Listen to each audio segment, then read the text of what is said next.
Let's jump right into this explainer. Today we're looking at Forest City, the breathtaking utopian promise, and, well, the pretty dystopian reality of Asia's most massive abandoned megaproject. Just imagine a futuristic eco-city built completely on 4 artificial islands, a sprawling green metropolis, 0 cars, wrapped in lush vertical forests and bustling with hundreds of thousands of people. Now, imagine all of that just completely abandoned, eerily silent, and literally being swallowed back up by nature. $100 billion, that is the staggering financial backing for this grand vision in Johor, Malaysia. Launched with immense fanfare and these absolutely breathtaking 3D renders just a decade ago, this wasn't just another housing development, right? It was pitched as an absolute paradise. It was specifically designed to be the ultimate destination for the global ultra-rich, basically meant to be a pinnacle of modern human engineering. And the contrast here is just jaw-dropping. What was heavily hyped as a state-of-the-art eco-utopia for foreign investors has basically transformed into something straight out of a post-apocalyptic movie. We're talking a deserted landscape of empty luxury towers, completely silent streets, and creeping wild vegetation. It literally stands today as one of the most eerie, dystopian landscapes in all of Southeast Asia. Section 1. The $100 billion Utopian Dream. So, financed largely by a massive Chinese property developer, the scale here was just breathtaking. Forest City was designed to house a massive population of 700,000 people by the year 2035. I mean, we are talking about building an entire, highly populated metropolis completely from scratch. The ambition was absolutely staggering. This car-free, green utopia was built on 4 massive artificial islands. You had sleek high-rises wrapped in vertical forests, pristine artificial beaches right on the Straits of Johor, plus tax-free shopping and top-tier international schools. And crucially, it was fiercely marketed to wealthy foreign investors as a strategic, luxurious second home, one that offered all the economic benefits of neighboring Singapore, but at a mere fraction of the cost.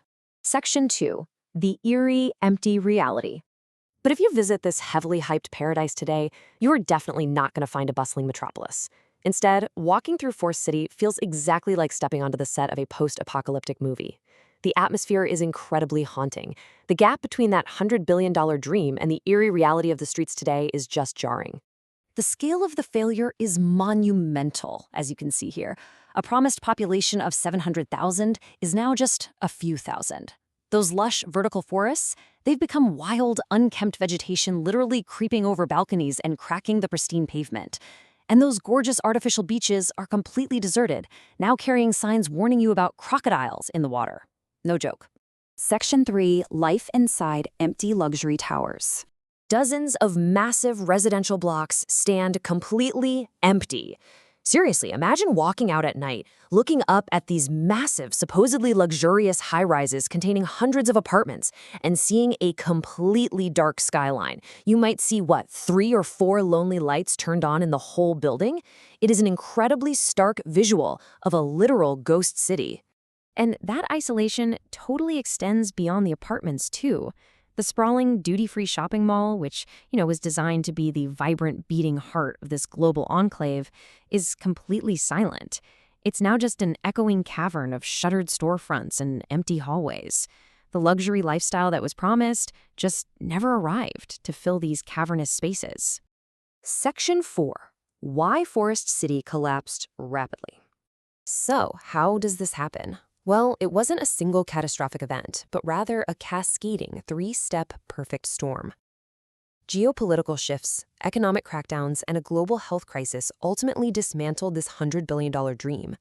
Let's break down exactly how each of these 3 steps brought the construction to its knees so rapidly. Step 1 was a massive economic shock. The primary target market for Forest City was wealthy Chinese citizens looking to move their money offshore. But just as the towers were being topped off and the project was really finding its momentum, Beijing implemented strict capital controls. This instantly severed the project's primary financial pipeline. Buyers became completely unable to transfer their funds out of China to pay for these properties.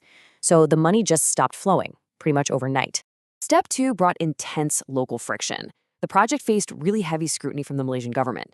There were growing concerns over the massive scale of foreign ownership, as well as some very serious worries regarding environmental degradation caused by the extensive land reclamation needed to build 4 artificial islands.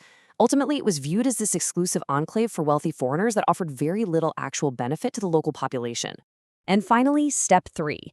The COVID-19 pandemic and the subsequent border closures served as the final blow. Construction ground to an absolute halt. The few residents who had already moved in, those early buyers we mentioned, were suddenly trapped in a highly isolated, unfinished construction zone. They were cut off from the world and essentially stuck inside an empty ghost town. Section 5. Can the ghost city be saved? So, in a desperate bid to breathe some life back into the project, the Malaysian government recently designated Forest City as a special financial zone, or SFZ.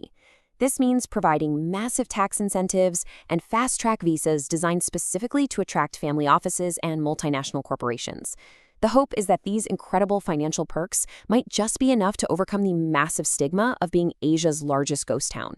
But overcoming the stigma of a ghost city is a monumental uphill battle. As we wrap up this explainer, I'll leave you with this stark reality to consider. Can unchecked mega project hubris and speculative real estate ever truly recover? Will these massive tax incentives actually work, or will the wild vegetation and silent streets of Forest City remain Asia's most expensive cautionary tale? Thanks for exploring this with me, and keep questioning the reality behind the world's grandest designs.